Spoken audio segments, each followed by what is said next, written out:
Con voi. Welcome to Talks with Damanhur. This is the first episode in English. Welcome to everyone. I want to invite you, every one of you, to join our community, Damanhur.community. Very simple. The group is Talk with Damanhur. In this way, you can also prepare questions, read all the different topics into the community, and so on. Tonight, for the first episode, where we will talk about the people of Damanhur, the spiritual people of Damanhur, I chosen to invite a very close friend of mine, Esperide Ananas Amista, con te. Welcome. Hi, everyone. Thank you for having me tonight. Yes, we're very close friends. We've had many adventures together around the world. And now you're starting a new one. We will talk about that. I have some questions for you about that. Yes. And so in this first episode, I want also to talk a little bit more about the complete project of Talks with Damanhur. The idea, our dream, our idea is to spend time every month to explain one of the different phases, one of the different aspects of the mirror of Damanhur, the crystal of Damanhur, in order to give you a complete vision about the Damanhur project. That's quite a challenge. It's quite a challenge. Having a complete vision of something that is constantly changing, that we're also constantly redefining, would be a very good task for you. Yeah, very good. Yes. So the spiritual people, Popolo. In Italian, it's more simple because when we talk about the people in English, we can also talk about a person, people as a person. In this case, when we talk about people tonight, will be most of the time about the project to create a spiritual people. So not only a group, not only a place, not only a language, something more. And this is the topic of tonight. We also have some question about that from the people that are sending also questions. So in this, if I may, it's very interesting to see how the languages that we're using today lack the words for the concepts that we want to express. So it's not just that it's difficult to describe them. It is as if these concepts had disappeared from the collective consciousness. And this is exactly what we are doing very often in Damanhur, is reintroducing ancient concepts, looking at them with the eyes of today, and then having the difficulty to find the language to explain them in a clear way, because we completely lost the connection to that archetype. And I think the archetype of a popolo, of a people, is exactly one of those archetypes we lost, and that it's so important to bring back. And today people are starting to talk more and more about community. But when we speak about a popolo, it's one step beyond. And I think that as the world now is starting to speak about communities, and we started that maybe, 50 years ago, maybe we'll just take a little more time for the collective consciousness to catch up to the idea that when you are a group, you can also connect to an oriented field that opens to spiritual possibilities that are unthinkable if you're just a group of people. But what a good guest. I don't need to do questions.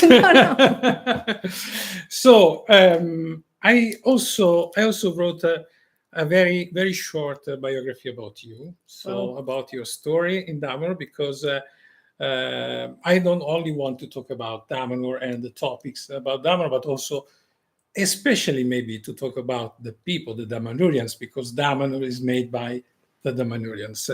So I want to ask you something about your story and the connection between that story and the topic of tonight. But first of all, when we say in Damanhur that we are a popolo, we are a people, we are talking about a story that started around in 1986. So a few years before me and I arrived in Damanhur. So we inherited this concept, like we had to catch up to understand what it really meant, both you and I, yes. And the story is a little bit strange, because we are talking about a group of people that chosen to become popolo, chosen from the very beginning of that project to realize something that we can say a challenge, a very, very interesting challenge. The challenge between me and us. So the difference between I am, I do, I want to, and we. We arrived from the last century when, with capitalisms and communisms, we had two very different projects that touched a lot of people all around humanity. One focused on us, the other one focused on me, but we are not yet arrived, or maybe not anymore, because maybe in the very past that was different. You are not yet arrived to connect together both me and us.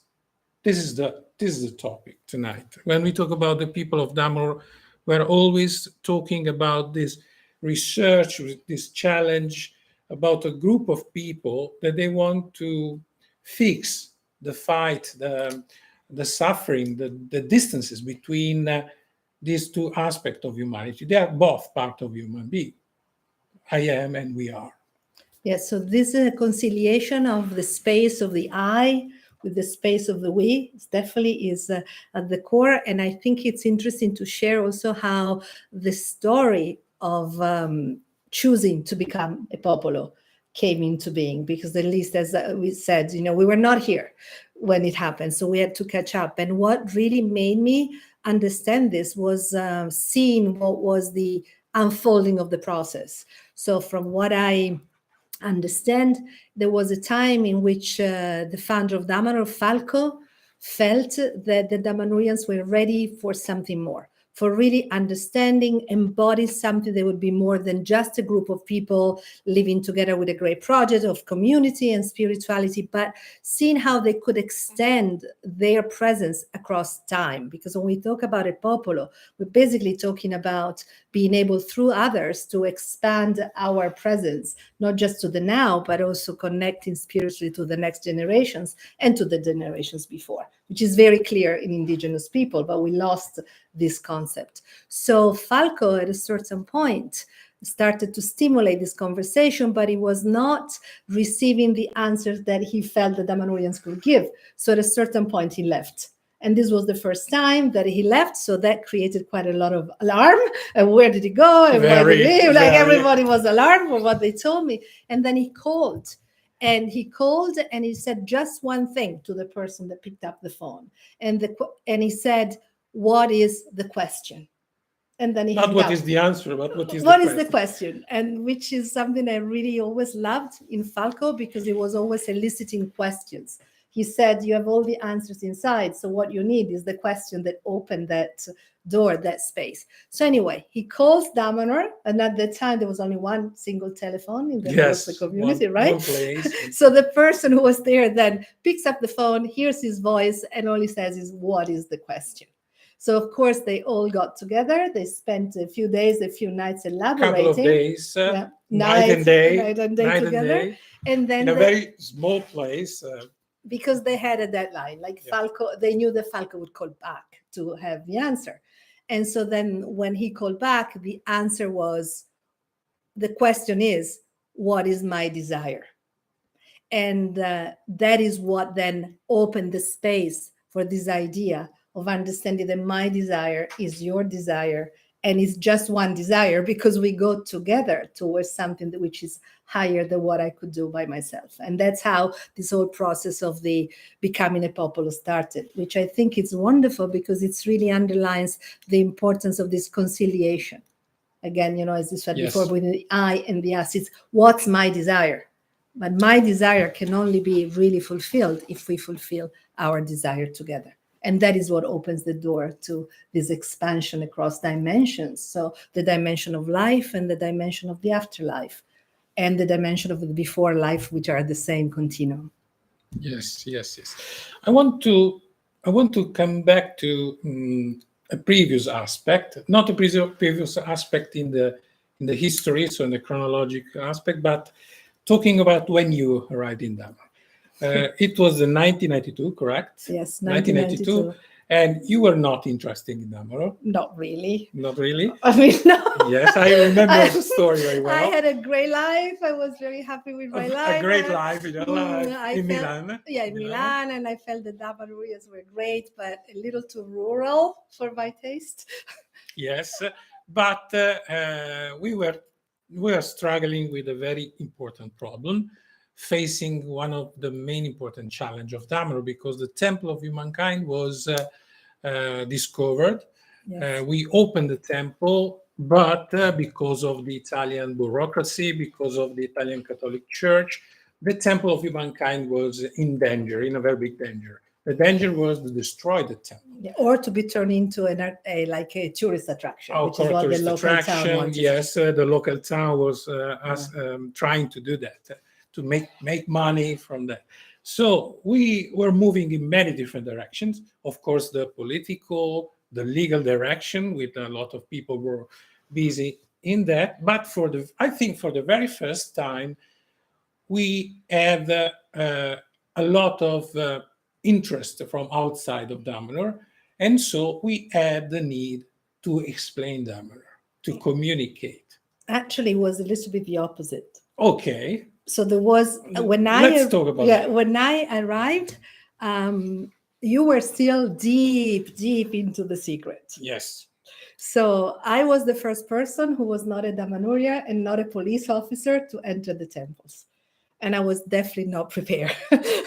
I had arrived from Milano thinking I would spend a couple of hours here. I slept very little because it was a Saturday morning and, I was busy dancing Friday night.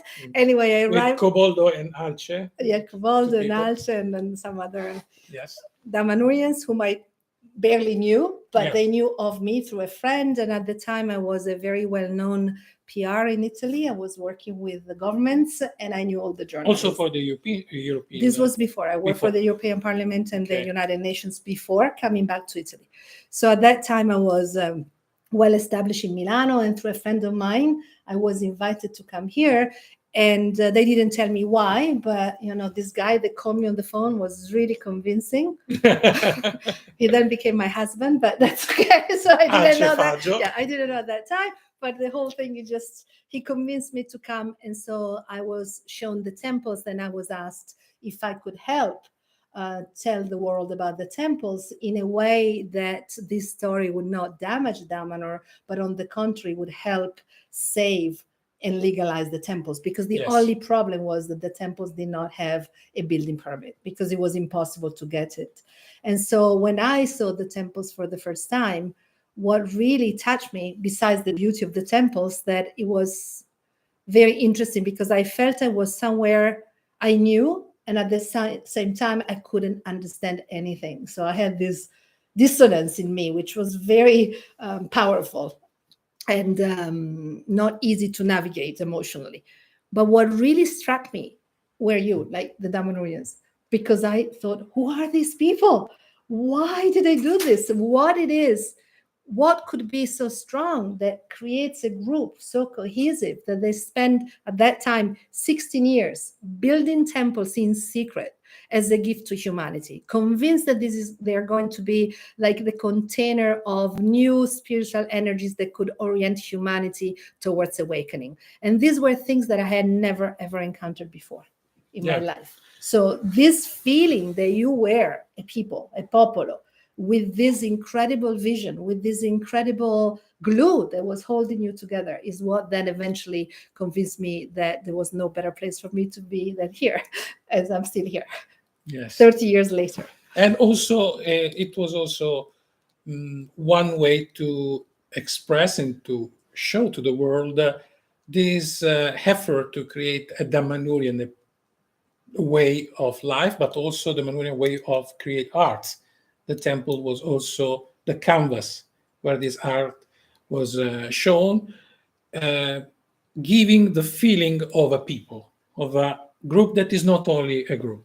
This is a very important point, because art is really one of the key ingredients to create this identity of a popolo, and also to create some expression that allows us to transcend and then receive new ideas, new formulas to keep creating the Popolo. And both you and I travel the world, and we meet many communities, and this understanding of art as a key spiritual, magical tool is not fully understood yet. So in this field of the art, I still see a lot of personal desire of expression, but the idea that you can put people together to create something which is greater than what they would do alone, and that opens access to fields of consciousness that are much higher, is not very shared yet. So I see communities that invite beautiful artists to share their art, but it's always like one artist, one group. I haven't seen yet other places like Damanhur where the artists can get together, dream together, literally, and then share what they've dreamt to create something that when you look at it, or you are in that space, you can now say, oh, this was made by, Esperida, this was made by Nyomo, but it's something that we create together. And this, I think, is one of the secrets that Damanhur can share and help people remember. Yeah, I was amazed because the Damanhurian artists, they were happy to work together, for example, in a single piece of art, without one person that was, the main artist, but always as a group. And they were very happy to do that. I was amazed. In 1996, you started to travel all around the world like a Damanhurian ambassador. Yes, because the temples were finally saved, legalized. We finished our big endeavor. It was also the moment where you started to create the first office in Damanhur about international relationship with Damanhur. And you started to teach all around the world also how to create communities.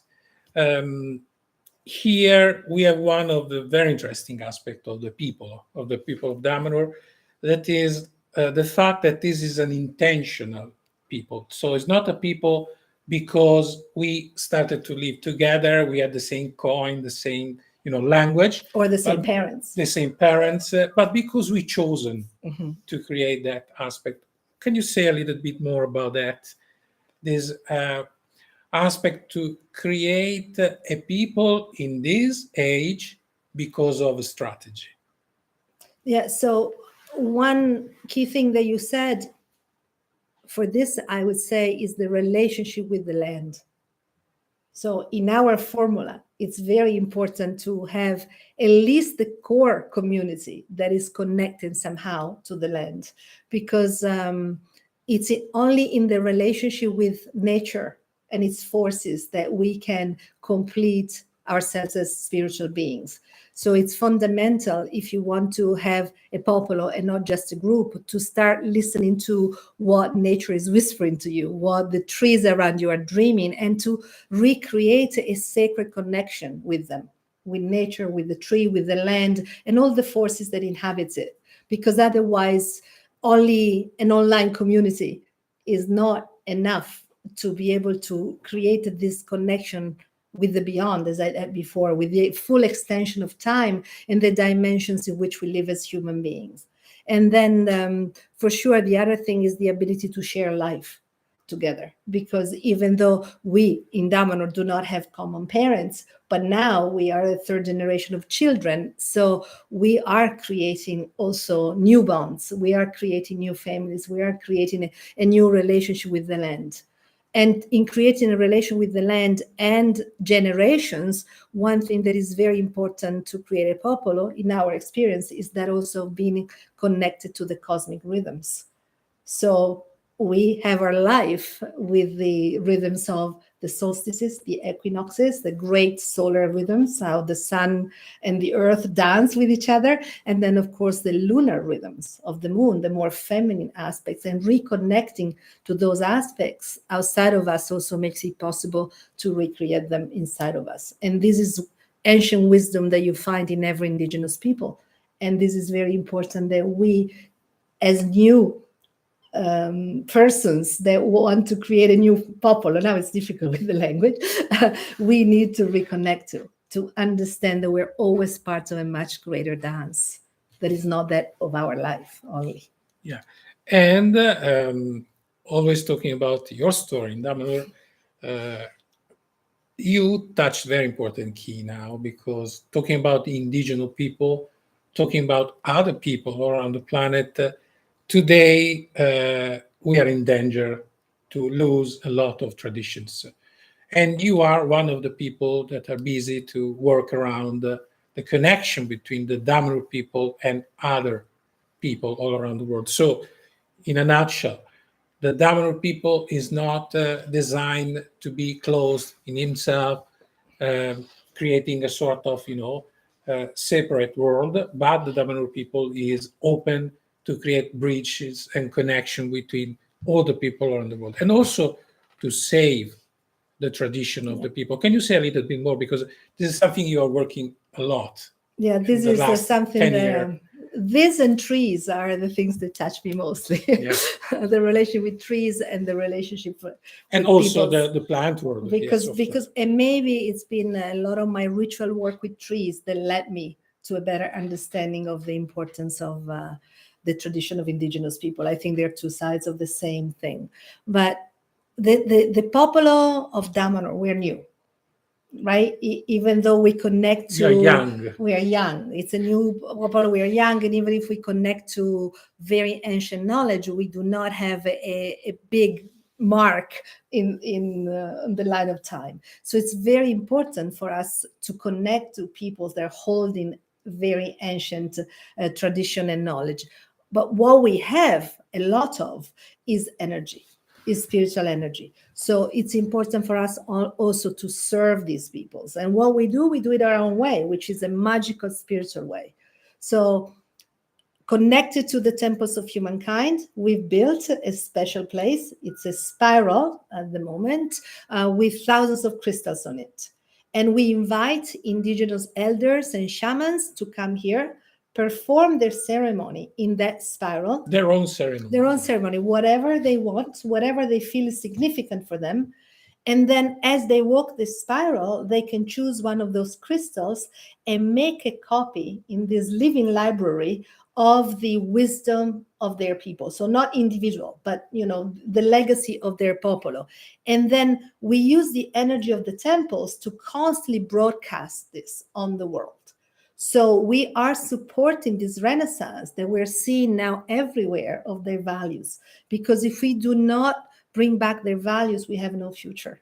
And they are the guardians. They've been the grandmothers, the grandfathers of humanity. They are the ones that remember how to dream with the earth, how to be in the cycles with the earth. And these are times in which our earth herself is transforming, changing, completely changing her frequency. And so unless we have something to anchor on, which is their wisdom, their tradition, their ability to be in harmony with the cosmic rhythms, well, it's very difficult that we can have a future as humanity. So yes, we're a young Popolo, but because we build the temples, we have this incredible antenna that taps into cosmic energies. Then in this case, we use them in the service of values that are held by very ancient peoples. So we are young, but we create a hub where we can connect together old people, very ancient people. Yes. Listening to the shamans that they were coming, a lot of time I listened to a very, very sad story, because the young generations, they don't want to continue that tradition. So in some way we have to create a database where we reconnect together informations.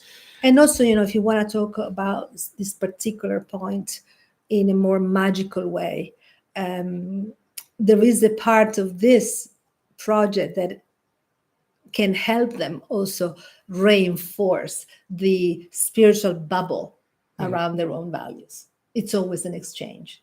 So they're giving to the world, but they're also, receiving energy so that the bubble of their tradition, belief, understanding can be kept stronger. Yeah. And you were talking also about the beyond before. The beyond. And talking about the elders. So to create a people, to be a people, is also a way to create a bridge between the alive people and people that are already, passed to the other lives in general.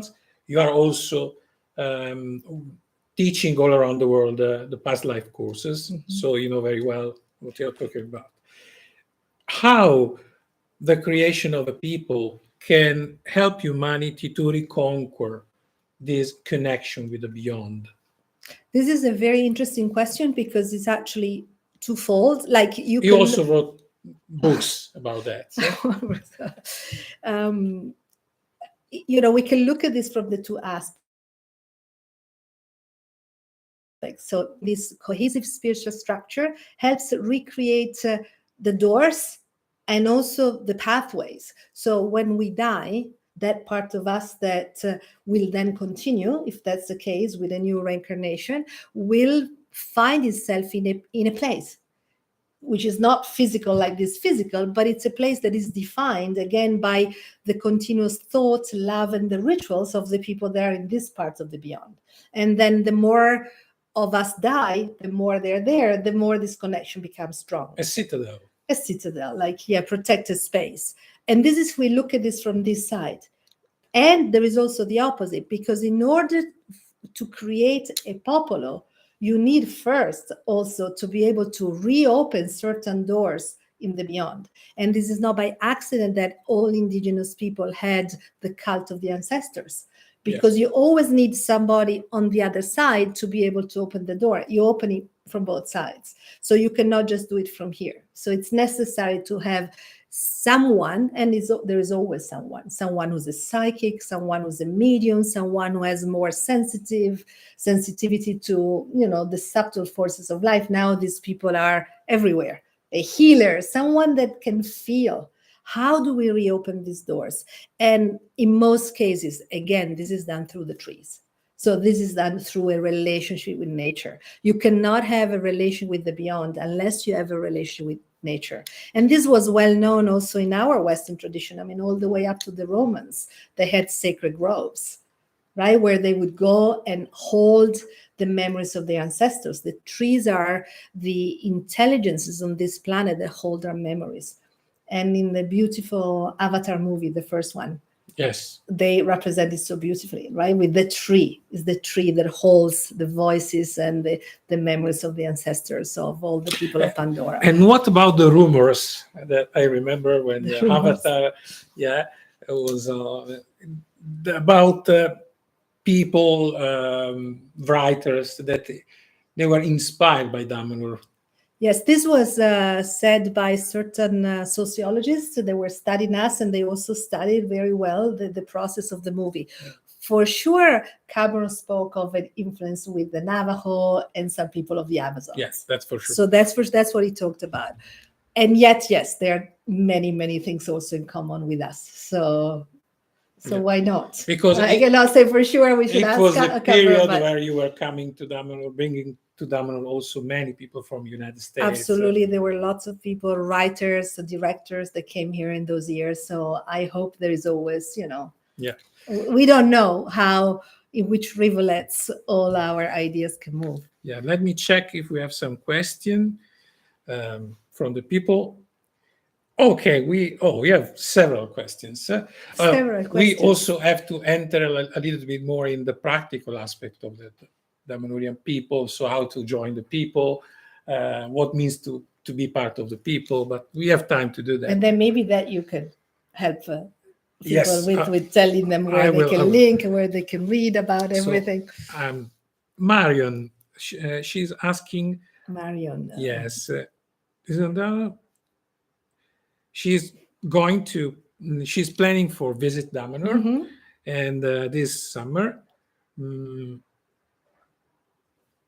So first thing to do, write to our welcome center. Yes. welcome@damanhur.org. First thing to do. Yeah. She asked how, if we can explain a little bit more our way of life. So how we live, do we live in private places? What an interesting question. How much time do we have? Not so much, but we can, So this is interesting because Damanhur has constantly been in progress and changing. which is necessary if we want to be a living organism. So in the beginning of our story or our history, in order to be a Damanhurian, you needed to live in a family that was composed of many people, different generations, sharing common spaces, and basically you would have your room. But the experiment was really, how do we live together? How do we recreate the idea of a tribe? And how can we go beyond our selfishness and find ways to be in balance with others? In the beginning, this experiment was quite strong, with movements very quickly, right? So people would not get attached to anything, not to the things, not to the place. Moving every few months. Moving every few months. Then we changed. We started having children. So that was not a good formula anymore. And we started to create much more stable families. But still with this idea, let's always live in big groups. Now, in the last few years, we have been experimenting with many different formulas. So the core of the historical Damanhur is still living in this way, but we have hundreds of people that also living in a different formulation, either in community or maybe even just with their family or even just by themselves. And they're considered Damanhurians in full effects because they share our activities, our philosophy. So much so that we have now Damanhurian citizens all over the world. So it's not necessary to come and live here and live in the Damanhurian classical formula to be a Damanhurian. This is how the people of Damanhur can help everyone, because joining the people, we can join and we can apply the principles from all over the world, wherever we are. So it's like being part of a network, a network of people that orient their consciousness, their choices in a specific way, which is that of the growth of humanity. Yeah. And she said how a couple can arrive and join the Damanhur project. So couples, single families, groups, pets, everyone the same thing. They should, also pets and extraterrestrial. Anyone that wants to join Damanhur, the first thing is to come here, visit, see if we resonate with you, and then let's see together what are the steps that can make it possible for you to live here, which means you need to have your profession, your work, you'll need to find a place where you're happy living, and so it's a process. Like everything in life is a process. Yeah. We are what, sociologists study us, and they always underline the fact that we're not a revolving door community. Meaning that this is not one of the communities in which normally people come in and out very quickly. So there is a time to come, see if this is what you want, and then normally people tend to stay. Yes. Over for more than one generation. Over for more than one generation. Yeah, we can see. Yes. We can say. Yeah, Janet, she asked how we can become part of the spiritual people. Do we need to join your religion? She said. Are we a religion, first of all? Yeah, I was saying, what an interesting question. Joining our religion, we're not a religion, so that would already be complicated. We don't need to join our religion because we are not a religion. That's a little difficult to do because it's not existing. But no, what is important, though, is to feel resonance with what we're doing, to participate in some of our activities, at least online, and to feel part of this community, and most of all, to have an alignment with our spiritual purposes, which are basically the idea to go from me to us together in order to change the world with concrete actions. So the spirituality is not something that is up there in the ether, but from the ether becomes embodied, and we can see the changes that we want to see because we make them, we create them. Wonderful. So we have many questions. The people are writing questions, but I want to spend some time now. Oh, yes, please. I want to ask you, Espede, because you are working a lot, so much with Selfica, traveling all over the world. You do also a lot of actions, trainings, and so on. So I want to invite you, if you like, to guide a short meditation with us, helping every one of us to connect a little bit more with the topic. Without words. Without words. Yes, without with a meditation, with a. But can I speak? You can speak. Okay, so someone. But I thought you were without- asking me to be telepathic, and I'm not that powerful yet. So, but no, in a different way. In a right, different so way. I can speak Yes, you a can. little bit. Yes, you Okay, can. okay, sure. So let's see. I would invite you, please, to close your eyes, Okay. all of you, and to sit comfortably and feel that you're in a position where your back is straight. So if you're leaning on a chair, please sit up. And imagine you're breathing through your feet. And then this air comes up beautifully all along your spine, through your neck, and comes out the top of your head. So that with each breath you feel a little taller. Because this air that comes out pulls you up a little bit. Still feel relaxed. And you feel aligned.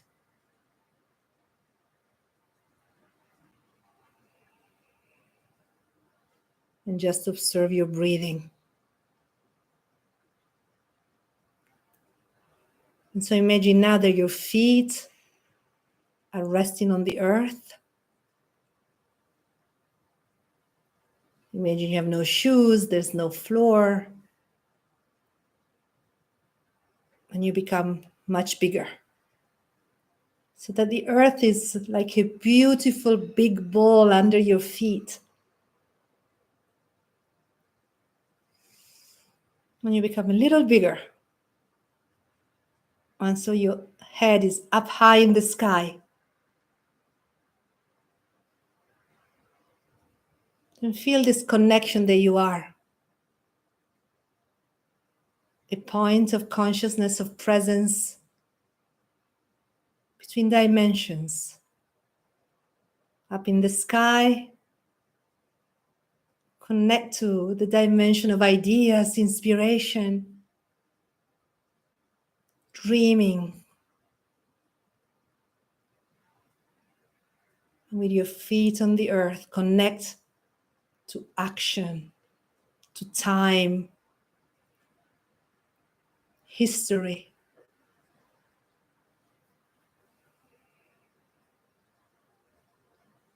And now bring your attention to your heart, to the field of your heart.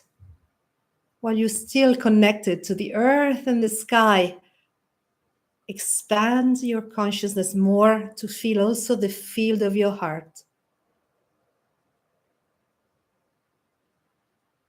And behind you, in your field, start to invite all the people they make you. Your father, your mother, your ancestors, even if you don't know them. Just feel their energy. No judgment. Just let the energy come. With a feeling of gratitude. Because you wouldn't be here now without them. And no matter if you had challenges, life is never all easy. Just welcome this feeling of expansion. And imagine that all these people behind you, in turn, have people behind them. And feel how much you can expand. Maybe you might start feeling threads pulling you in many directions. Let them expand up, down, behind you.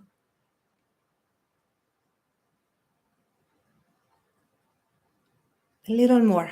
Expand a little more. There's more people you can invite. Invite more people. Your global family, invite more people. Beautiful. And now take a deep, deep breath. And concentrate on your heart again. to direct all this energy that you feel from the field out through your heart and connect this with the energy coming from everybody else now and later doing this meditation. We are in many points around the world. Connect, create one network, bringing this energy. Imagine you can bring the best of this back to life, bringing back to life everywhere where we reach with this network, the awareness of being one and many, reconnecting, bringing peoples back to life. Think of the indigenous people of the world. Send this light to them. All of this energy.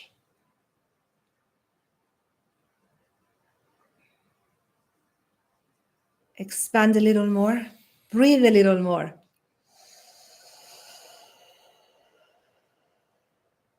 Beautiful.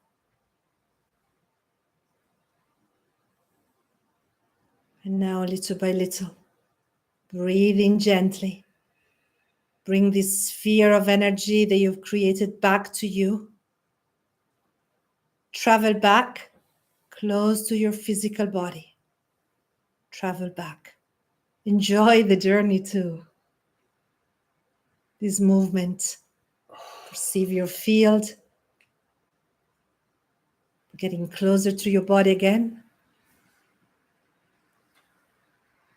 And if you want, you can choose to leave this extra sensitivity on for your day, for your night, for your dreams, for the people you will meet. And when you feel that everything has settled, with a smile, please open your eyes again. And relax.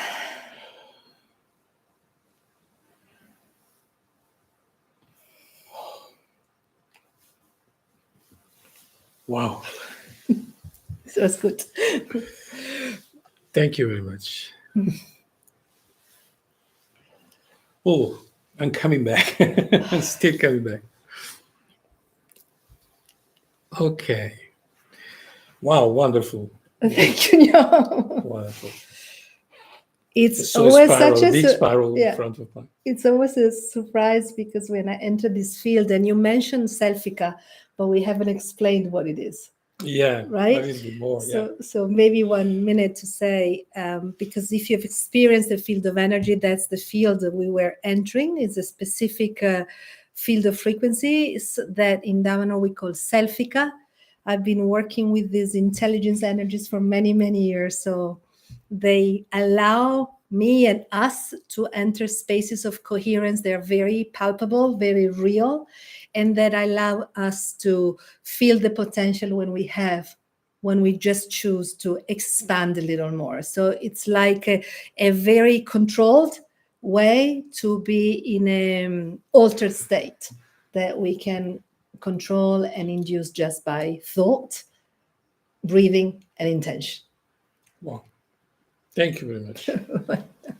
Well, you're an expert too. You wrote a book explaining how Selfica works from the other side. The scientific perspective. Yeah, so you have a lot that you can also add to this. I have the experiential part, but you have a lot of understanding of this. Yes. So we have still some questions from the community. I hope they're easy, because right now in this stage it's not so easy. It's not so easy. So Claudia, how can I connect locally to other members of the spiritual Popolo? So how to connect locally? So we need to know where she is, where you are, Claudia, and maybe send an email, and then you'll be able to. Of course, but also I think that she was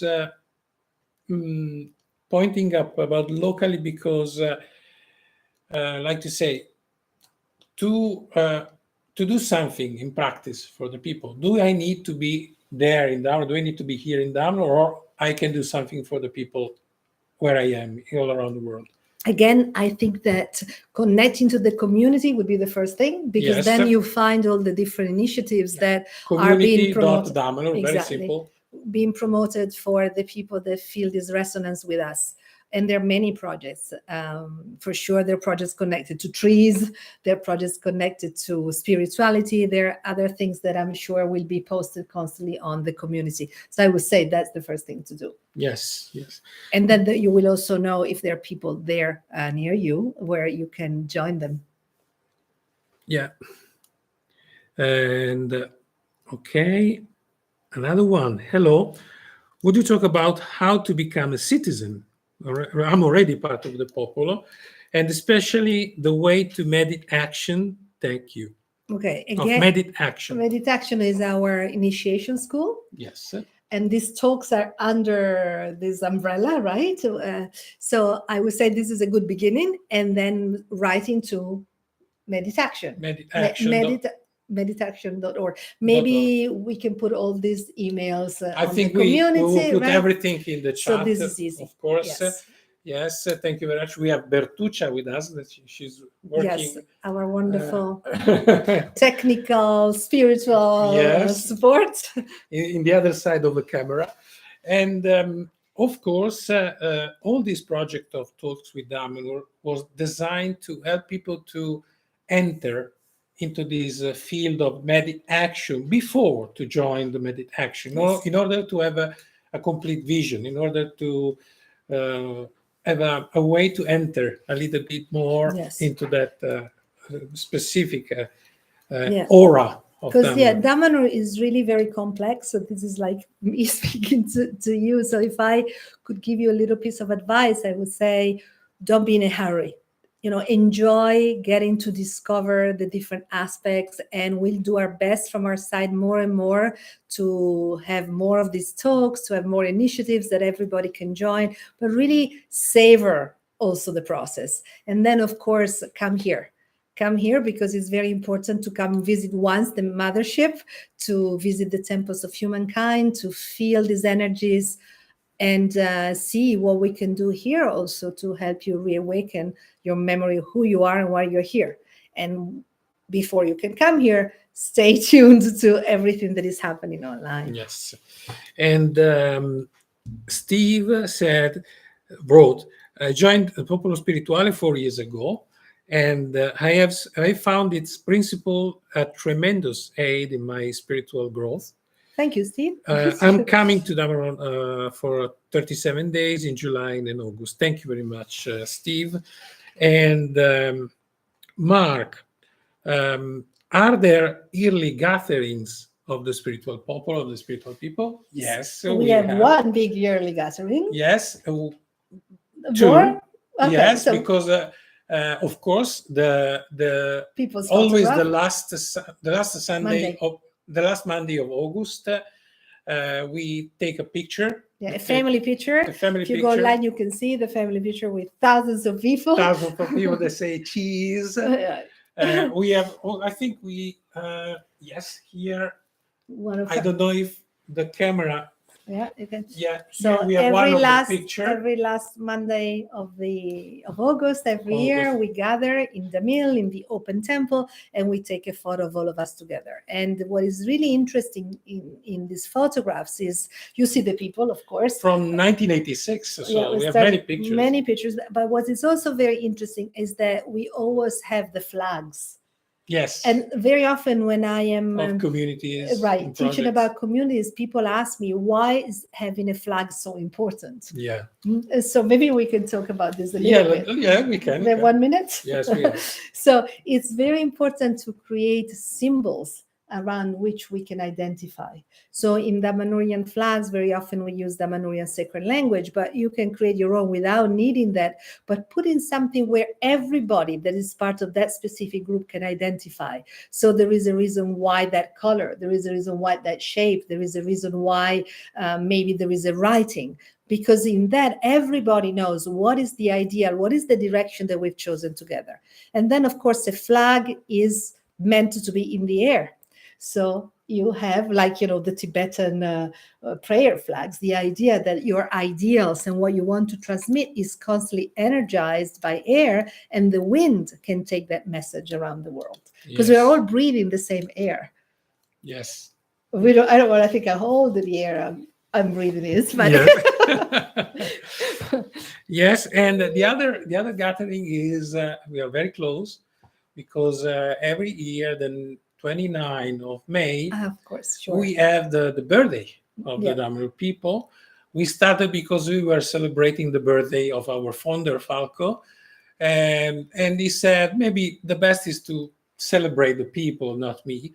And so we started to talk about the people, the birthday of the people of Damanhur, the 28, 29 of May. So many groups today in the last weeks are already working to prepare that lunch. Will be a lunch this year. And this is another moment. Well, lunch, how strange, in Italy we never eat, right? Yeah.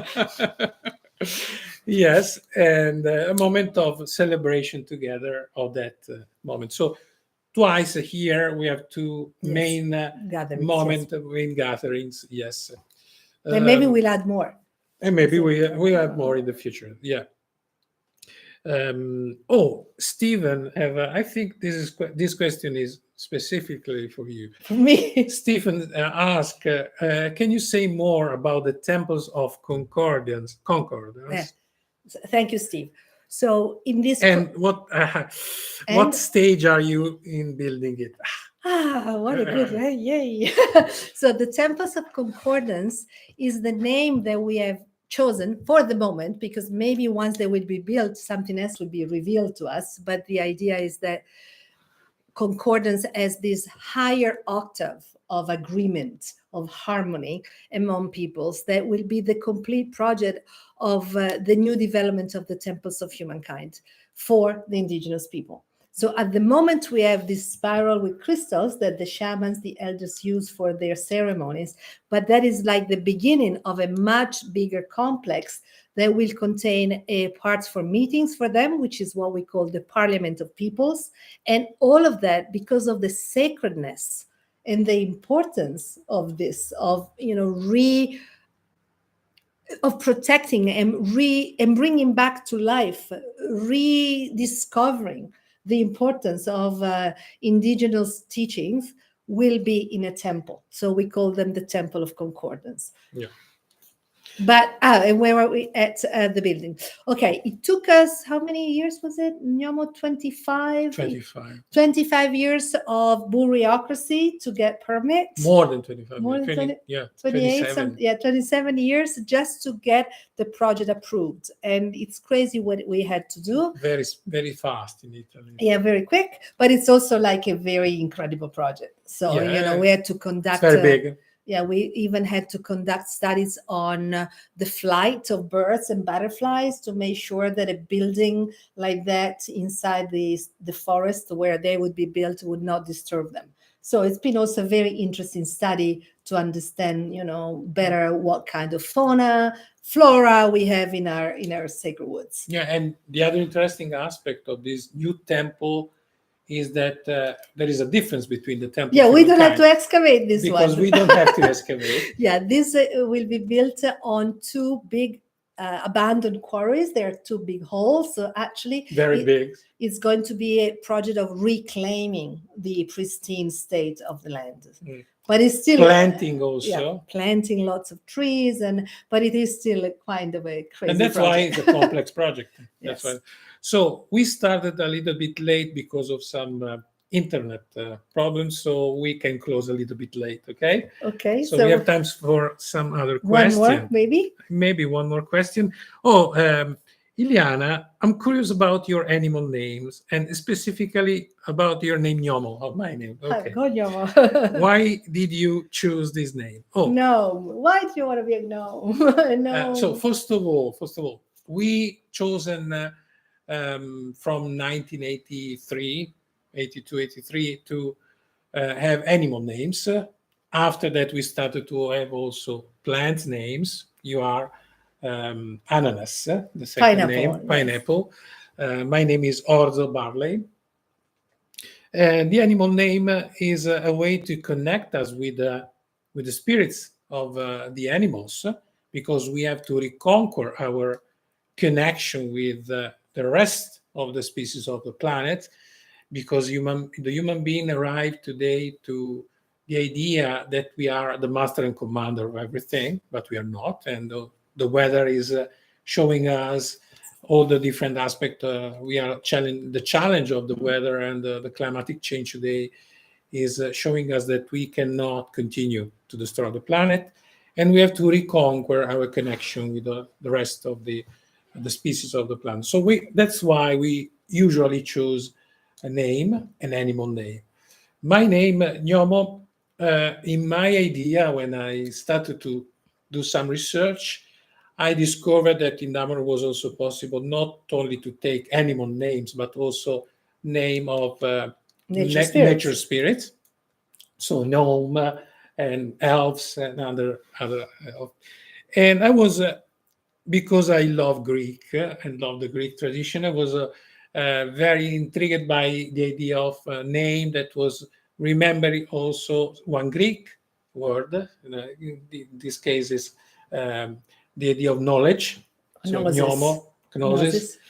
And I also discovered that this kind of nature spirit, the gnome, is the dashboard of the world, is a sort of connector of the world. And for me, it was very, very intriguing. So that's why I chosen this name. How do you take your own name, Esperide? So that is also connected to Greece. Absolutely. I totally wanted a Greek name, so I also chose a name that has lots of meanings. The Hesperides were the guardians of the tree of knowledge in ancient Greece. They represent the light of sunset.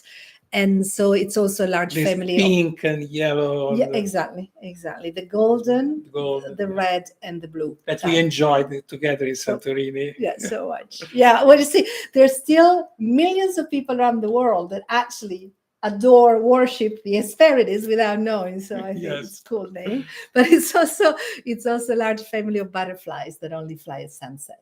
So how do we conquer a name? Well, this is again an individual and collective process. So the person that wants a name, you have to think why you would want the name, what would that name bring to you, what would help you change or enhance in you, and then also what would this bring to the collective collection of names, because we have so many already. So why would the people of Damanhur? Exactly. So why would this new name be meaningful also for others?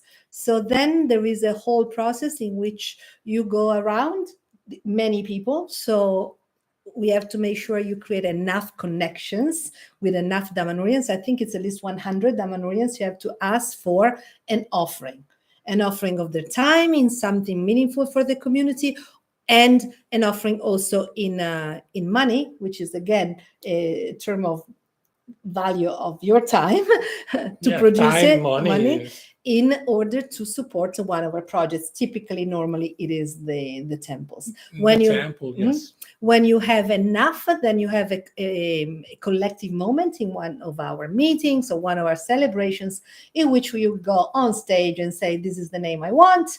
And then everybody else offers their kind opinion, if that's your name. I like it, I don't like it. I don't like it. And they can propose also different things. Yes. And well, I was lucky, and probably you too, because I didn't do this process ever. Me too. Because in the beginning it was different. So sometimes it was different. Yeah, if we did something special, then we could just conquer this name because we had done something special. So and you did. Yeah, I was lucky enough that I did something special all the 3 times with my names, because now we also have crystal names. And it's interesting because, as you were saying, Yomo, it's a reconnect with the different spheres of life. So the animal kingdom is the closest to us. That's why we start with animals. And then there is the plant kingdom. And then there is the kingdom of crystals that are very different from us in the perception that they have of life and time, but obviously they also have consciousness. So in our bringing inside of us this connection to consciousness, we really need to have the ability to approach all of the different kingdoms. And then as part of the Damanhurian initiation tradition, we also choose the name of a divine force to identify with. And again, why? Because we recognize the absolute as the force that permeates everything, but there are different levels, different circles, different spheres of the divine. And by choosing one name, we remind ourselves that all the names of gods and goddesses are part of this unity. Yes, thank you very much. So, thank you very much for your presence here, and we arrived to the end of this talk with Damanhur. We are committed to keeping this event free and accessible to everyone, but we need your help. So by donating, we need your help. And we need your help. Thank you very much. By donating, you can help us to continue to offer this talk with Damanhur to the public. So every small help is very welcome to us. You can click on support to donate today. And this will be also very interesting for us because it's also a way to understand that there is a connection between us and the people around the world. In the community website, you can find also the principal aspect of the point of the people of Damanhur, so you can understand a little bit more how practically you can join the people of Damanhur. And first, last but not least, join the community. It's very easy. Going to Damanhur.community. You can found everything. Thank you very much. I want to check if there is some last aspect.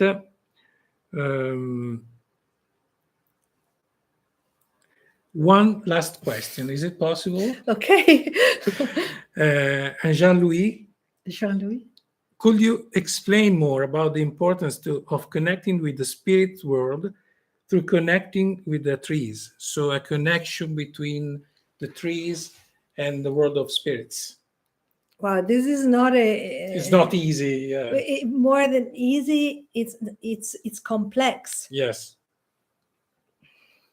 So in every tradition of the world, in every wisdom tradition, it is understood that trees hold the memories of humanity.